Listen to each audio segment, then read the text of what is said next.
मेरी शादी एक नपुंसक से करवा दी गई क्योंकि मैं एक गरीब परिवार से हूँ। मुझे बहुत बड़ा झटका लगा कि मेरी शादीशुदा ज़िंदगी कैसी चलेगी। मेरा पति मेरे साथ सोता भी नहीं था। मेरी सासू माँ मुझे रोज़ रात एक गिलास दूध पिलाती और उसे पीने के बाद मुझे कुछ याद नहीं रहता। मेरे साथ क्या होता है मुझे पता नहीं चलता, पर जब सुबह उठती तो बहुत दर्द होता। कुछ समझ नहीं आ रहा था। कहानी कुछ इस तरह से है। अपनी शादी की बात सुनकर काव्या फट पड़ी। कहने लगी, क्या एक बार मेरी ज़िंदगी बर्बाद करके आप सबको तसल्ली नहीं हुई जो फिर से। अरे छोड़ दो ना मुझे मेरे हाल पर, जाओ निकलो मेरे कमरे से, कहकर उसने अपने पास पड़े कुशन को दीवार पर दे मारा। काजल आंखों में आंसू लिए कुछ न बोलकर कमरे से बाहर आ गई। आखिर उसकी इस हालत की जिम्मेदार भी तो वे ही थे। बिना जांच पड़ताल किए सिर्फ लड़के वालों की हैसियत देखकर उन्होंने अपनी इकलौती बेटी को उस हैवान के संग बांध दिया। यह भी ना सोचा कि आखिर क्यों इतने पैसे वाले लोग एक साधारण परिवार की लड़की से अपने बेटे की शादी करना चाहते हैं। जरा सोचते हैं कि कहीं काव्या के दिल में कोई और तो नहीं बसा है। वैसे दबे मुंह ही पर कितनी बार काव्या ने बताना चाहा कि वह अरुण से प्यार करती है, लेकिन शायद उसके माता पिता यह बात जानना ही नहीं चाहते थे। अरुण और काव्या एक ही कॉलेज में पढ़ते थे। दोनों अंतिम वर्ष के छात्र थे। जब कभी अरुण काव्या के संग दिख जाता, काजल उसे ऐसे घूर कर देखती कि बेचारा सहम उठता। कभी उसकी हिम्मत ही नहीं हुई यह बताने की कि वह काव्या से प्यार करता है, पर मन ही मन काव्या की ही माला जपता रहता था और काव्या भी उसी के सपने देखती रहती थी। सौरभ अच्छा लड़का तो है ही, उसकी हैसियत भी हमसे ऊपर है। अरे तुम्हें तो खुश होना चाहिए जो उन्होंने अपने बेटे के लिए तुम्हारा हाथ मांगा, वरना क्या उनके बेटे के लिए लड़कियों की कमी है इस दुनिया में। काव्या के पिता मनोहर लाल ने उसे समझाते हुए कहा था, पर एक बार भी यह जानने की कोशिश नहीं की कि काव्या मन से इस शादी के लिए तैयार है भी या नहीं। माँ बाप की मर्जी और समाज में उनकी नाक ऊंची रहे, यह सोचकर भारी मन से ही सही, पर काव्या ने इस रिश्ते के लिए हामी भर दी। वह कभी नहीं चाहेगी कि उसके कारण उसके माता पिता दुखी हों। कहने को तो लड़के वाले बहुत पैसे वाले थे, लेकिन फिर भी उन्होंने मुंह मांगा दहेज पाया। अब हमारी एक ही तो बेटी है, हमारे बाद जो भी है सब उसका ही है, तो फिर क्या हर्ज है, अभी दें या बाद में। यह सोचकर मनोहर लाल और काजल उनकी हर डिमांड पूरी करते रहे, पर उनमें तो संतोष नाम की चीज़ ही नहीं थी। अपने नाते रिश्तेदारों को वो यह कहते अघाते नहीं थे कि उनकी बेटी इतने बड़े घर में ब्याह रही है।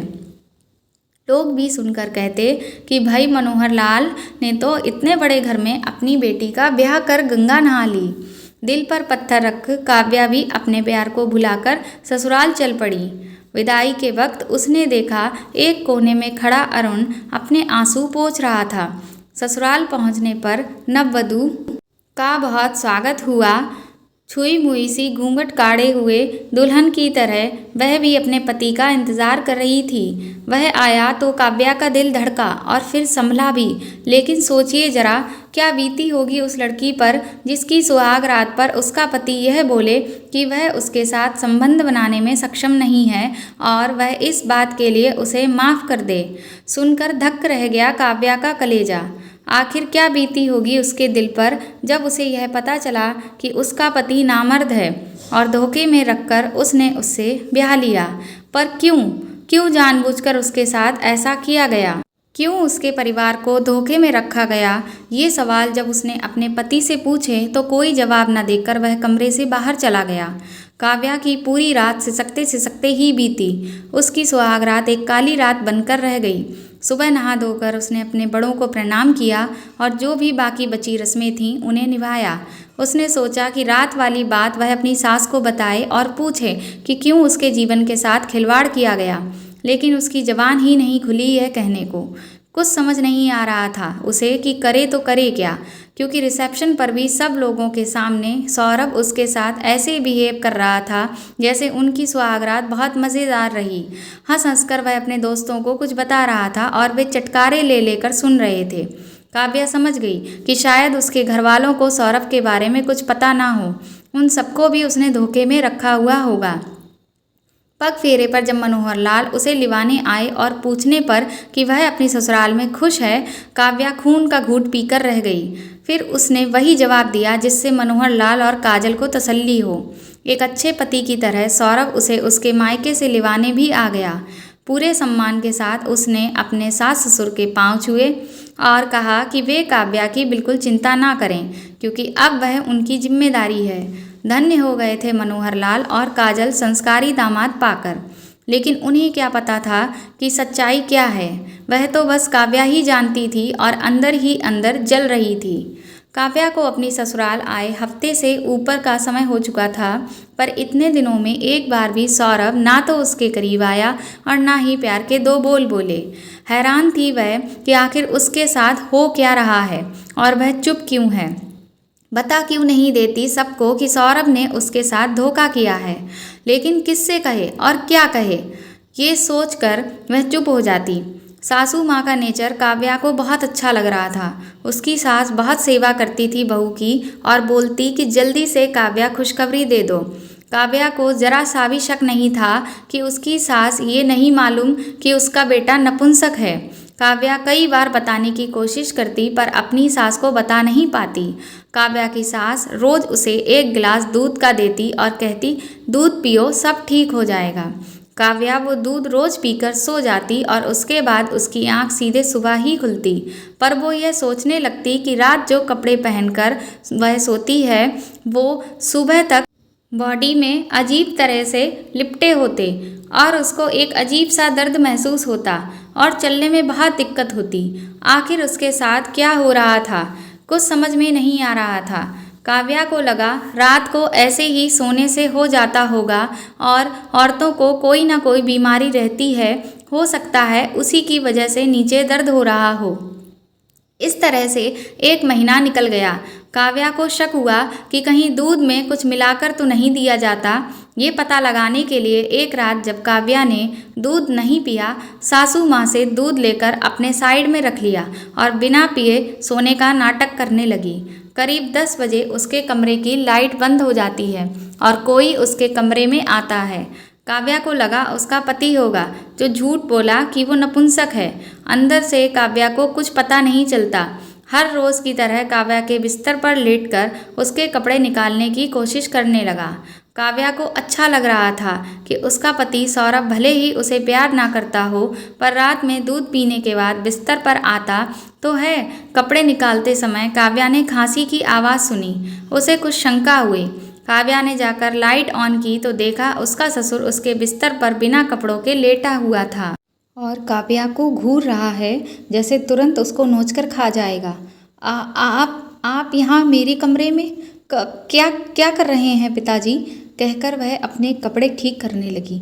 लेकिन जरा उसका ढीठपन तो देखो। उसने तो काव्या को खींचकर अपनी बाहों में भर लिया और उसके साथ ज़बरदस्ती करने की कोशिश करने लगा। काव्या को अपनी ही आंखों पर विश्वास नहीं हो रहा था कि उसका ससुर ही उसके साथ। मैं आपकी बहू हूँ, फिर कैसे आप मेरे साथ, वह डर के मारे हकलाते हुए बोली। काव्या को लग रहा था पिछले 1 महीने से जो नीचे दर्द हो रहा था वो उसके ससुर की करतूत थी। काव्या बहुत डर गई थी। अब उसका क्या होगा। ससुर के चेहरे पर एक भी शिकन नहीं थी। ससुर काव्या से बोला, बहू, ठहाके मार कर हंसते हुए वह बोला, क्या तुम्हें पता नहीं है कि तुम्हें मुझसे ही वारिस पैदा करना है और इसीलिए ही तो हम तुम्हें इस घर में बहू बनाकर लाए हैं। रोज़ रात जो दूध पीकर तुम सोती हो उसके बाद मैं आके तुम्हारी जवानी के मज़ा लूटता हूँ, क्योंकि हमें अपना वंश बढ़ाने वाला चाहिए। सुनकर काव्या को लगा जैसे किसी ने उसके कानों में पिघला शीशा डाल दिया हो। वह कहने लगी, यह कैसी पागलों सी बातें कर रहे हैं आप, क्या शर्मो हया बेच खाई है। पर वह कहाँ कुछ सुनने समझने वाला था। फिर उसने काव्या के ऊपर झपट्टा मारा, लेकिन उसने अपने आप को उस दरिंदे से बचाने के लिए जैसे ही दरवाज़ा खोला, सामने ही सौरभ और उसकी माँ खड़े मिले। घबरा कर वह अपनी सास से लिपट गई और रोते हुए कहने लगी कि कैसे उसके ससुर उसके साथ ज़बरदस्ती करना चाह रहे हैं। उसे बचा ले, बहुत हो चुका यह चूहे बिल्ली का खेल। कान खोलकर सुन लो तुम कि ये सब जो हो रहा है ना, वह सब हमारी मर्जी से ही हो रहा है और हम तुम्हें इसी वास्ते इस घर में बहू बनाकर लाए हैं। ज़्यादा फड़फड़ाओ मत और जो हो रहा है होने दो। रोज़ मिल्क तुमको ऐसे फ्री में नहीं मिलता है, समझी? अपनी सास के मुंह से भी ऐसी बात सुनकर काव्या का दिमाग घूम गया। उसे लगा वह बेहोश होकर गिर पड़ेगी। फिर अपने आप को संभालते हुए उसने कहा, तो क्या आपको भी पता है कि आपका बेटा? हाँ, और इसीलिए तो तुम जैसी साधारण लड़की को हमने इस घर में स्थान दिया, वरना लड़कियों की कमी थी क्या हमारे बेटे के लिए? पर मैं ही क्यों? यह बात हमें बताई क्यों नहीं गई? ये सारी बातें शादी के पहले क्यों धोखे में रखा आप सबने हमें? बताइए बताइए ना, चीखते हुए काव्या कहने लगी। आप लोगों को क्या लगता है मैं यह सब चुपचाप सहती रहूँगी? नहीं बताऊँगी सबको कि तुम सबकी असलियत। क्या कहा? असलियत बताएगी? किसे? अपने बाप को जो दिल का मरीज है। सोच, अगर तेरे बाप को कुछ हो गया तो फिर तेरी माँ का क्या होगा? कहाँ जाएगी वह तुझे लेकर? दुनिया को तो हम बताएंगे कि कैसे आते ही तुमने घर के मर्दों पर डोरे डालने शुरू कर दिए और जब चोरी पकड़ी गई तो उल्टे हम पर ही दोष मढ़ रही है। काव्या के बाल खींचते हुए सौरभ कहने लगा, तुमने क्या सोचा कि तुम मुझे पसंद आ गई थी इसलिए हमने तुम्हारे घर रिश्ता भिजवाया था? देख, करना तो तुम्हें वही पड़ेगा जो हम चाहते हैं, वरना। बात अधूरी छोड़कर उसने उसे उसके कमरे से बाहर निकाल दिया। पूरी रात काव्या ने बालकनी में रोते हुए बिताई। सुबह फिर उसकी सास कहने लगी, देखो बहू, जो हो रहा है होने दो। क्या फ़र्क पड़ता है कि तुम किससे रिश्ता बना रही हो और किससे नहीं? आखिर हम तो तुम्हें बारिश जनने के लिए इस घर में बहू बनाकर लाए हैं ना। इस घर और घर के लोगों से घृणा होने लगी थी काव्या को, और अब एक ही सहारा था उसके पास, उसके नंद और नंदोई। अब वे ही थे जो उसे इस नर्क से आज़ाद करा सकते थे। लेकिन जब उनके मुंह से भी उसने वही बातें सुनी तो उसके होश उड़ गए। वह समझ गई कि उसकी शादी एक साजिश के तहत हुई है। 3 महीने हो चुके थे उसकी शादी को। इन 3 महीनों में एक दिन भी ऐसा नहीं गया जब काव्या ने आंसू ना बहाए हों। उसका ससुर जिस तरह से उसे गिद्ध दृष्टि से देखता था वह सिहर उठती थी। काव्या को बात परेशान किए जा रही थी कि कहीं उसके ससुर का अंश उसकी कोख में पल तो नहीं रहा। इस बीच जब भी मनोहर लाल अपनी बेटी को लिवाने आते तो वे लोग यह कहकर उसे जाने से रोक देते कि अब उसके बिना यह घर नहीं चल सकता। उनके कहने का मतलब था कि वे लोग काव्या को बहुत प्यार करते हैं, इसीलिए उसे कहीं जाने नहीं देना चाहते हैं। मन ही मन खुशी से झूम उठते मनोहर लाल यह सोचकर कि उनकी बेटी का उस घर में कितना सम्मान हो रहा है, लेकिन असलियत से वे वाकिफ़ नहीं थे कि उनकी बेटी के साथ इस घर में क्या क्या हो रहा है। काव्या भी अपने पिता के स्वास्थ्य के साथ कोई समझौता नहीं करना चाहती थी, इसीलिए चुप थी। अब उसे दूध पीने से मना कर दिया था, लेकिन उस रात तो हद हो गई जब उसे उसके ससुर के साथ एक कमरे में बंद कर दिया गया। ऐसी ज़बरदस्ती देखकर वो बोली, अभी तक तो नशे में मेरे साथ गंदा काम किया जा रहा था और अब खुल्लम खुल्ला ज़बरदस्ती। वह चिल्लाती रही पर किसी ने दरवाज़ा नहीं खोला। आखिर काव्या क्या करती बेचारी। उठाकर फूलदान उस दरिंदे के सिर पर दे मारा, और जब उसके चिल्लाने की आवाज़ों से वे सब कमरे में आए तो वह सबकी नज़रें बचाकर घर से भाग निकली। अपनी बेटी को यूं अचानक अकेले और बदहवास अवस्था में देखकर मनोहर लाल और काजल हैरान रह गए। फिर जब उन्हें पूरी बात का पता चला तो जैसे उनके पैरों तले की ज़मीन ही खिसक गई।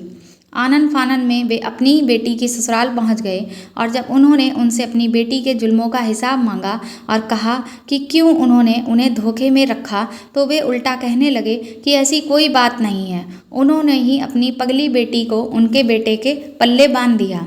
धोखा तो उनके साथ हुआ है। अच्छा, तो फिर ठीक है, आप अपने बेटे की जांच करवाएं कि वह नपुंसक है या नहीं, और मैं भी अपनी बेटी की दिमागी जांच करवाता हूँ। फिर तो दूध का दूध और पानी का पानी हो जाएगा ना। तुम लोग क्या समझे कि हम चुप बैठ जाएंगे? नहीं, इस भ्रम में मत रहना। तुम सब ने अब तक मेरी शालीनता देखी है, पर अब मैं तुम्हें दिखाऊंगा कि मैं क्या कर सकता हूँ। चाहे दुनिया की सबसे बड़ी से बड़ी अदालत तक ही क्यों ना जाना पड़े हमें, पर छोड़ूंगा नहीं। तुम सबको तो जेल होगी ही। और तुम्हारा बाप जिसने मेरी बेटी की ये हालत की, उसे तो अगर मैंने फांसी ना दिलवाई तो मेरा भी नाम मनोहर लाल नहीं। बोलते बोलते मनोहर लाल का चेहरा क्रोध से लाल हो गया। मनोहर लाल की बातें सुनकर सबके होश उड़ गए, क्योंकि झूठे और गुनाहगार तो वे लोग थे ही। अतः दिन में ही तारे नजर आने लगे उन्हें। क्या सोच रहे हो?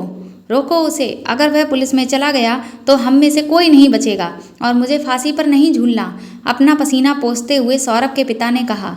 उन लोगों को लगने लगा कि अगर यह बात पुलिस तक गई तो इज्जत तो जाएगी ही, उनका जीवन भी नहीं बचेगा। बहुत गिड़गिड़ाने पर कि वे जो चाहें वो उनसे ले लें और जितने मर्जी चाहें उतने थप्पड़ मार लें, पर पुलिस में ना जाएं। कहीं पुलिस कानून के चक्कर में उनकी बेटी का भविष्य और ना बिगड़ जाए, यह सोचकर मनोहर लाल को भी यही सही लगा। लेकिन उन्होंने उनके सामने यह शर्त रखी कि सौरभ काव्या को जल्द से जल्द तलाक देकर उसे आज़ाद कर दे, मरता क्या ना करता। बगैर किसी शर्त के सौरभ ने तलाक के पेपर साइन कर दिए। पहली सुनवाई में ही फैसला हो गया। काव्या का चेकअप करवाया गया तो वो पेट से निकली। अभी ज़्यादा समय नहीं हुआ। काव्या ने बच्चे को दुनिया में आने ही नहीं दिया। वहाँ से तो काव्या आज़ाद हो गई, लेकिन एक अवसाद से घिर गई। जिंदगी पर से उसका विश्वास ही उठ चुका था। पूरा दिन बस अंधेरे कमरे में पड़ी रहती, ना ठीक से कुछ खाती ना पीती और ना ही किसी से मिलती जुलती। कहीं बेटी को कुछ हो ना जाए, कहीं वह कुछ कर ना ले, यह सोचकर मनोहर लाल और काजल की जान सूखती रहती। बेटी की इस हालत का दोषी वे खुद को ही मानने लगे थे। कुछ समझ नहीं आ रहा था उन्हें कि क्या करें जो फिर से काव्या पहले की तरह हंसने खिलखिलाने लगे, अपनी ज़िंदगी से उसे प्यार हो जाए। काव्या बेटा देखो तो कौन आया है, उसकी माँ ने लाइट ऑन करते हुए कहा तो उसने नज़र उठाकर देखा, पर उसकी आंखें चौंधिया गईं।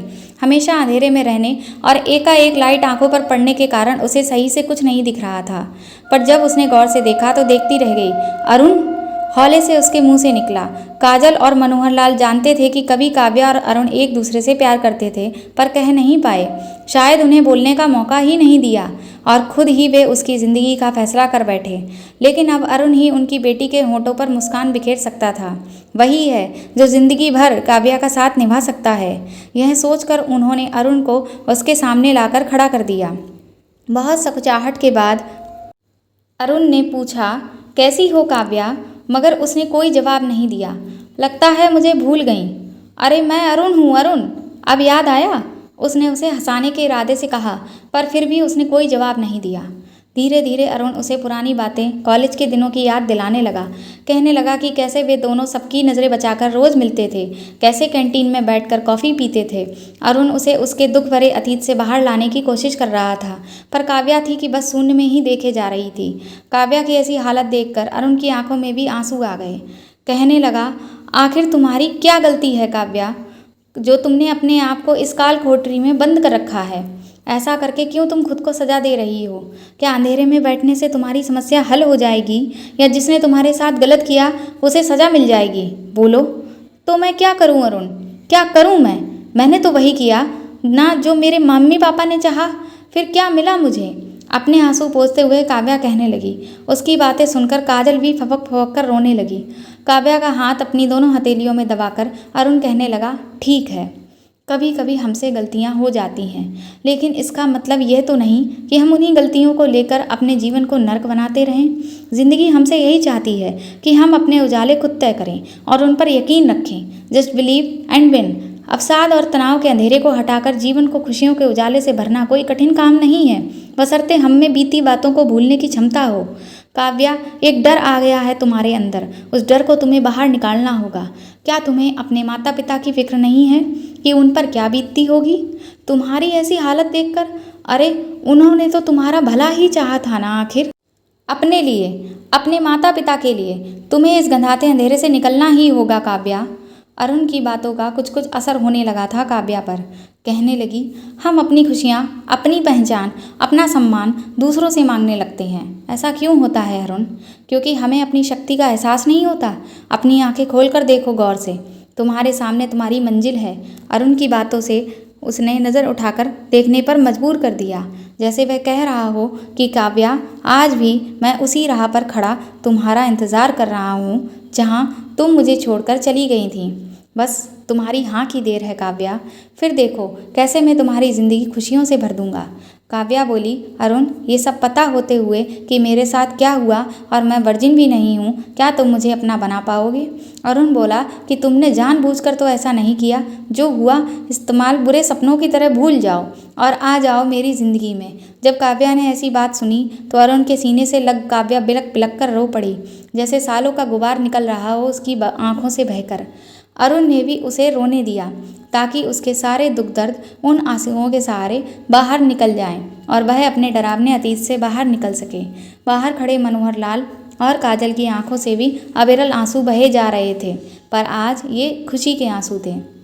दोस्तों, अगर आपको ये कहानी पसंद आई हो तो आप कमेंट बॉक्स में कमेंट करके ज़रूर बताएं और मेरी इस कहानी को ज़्यादा से ज़्यादा शेयर करें, लाइक करें और मेरे चैनल को सब्सक्राइब करें। Thank you.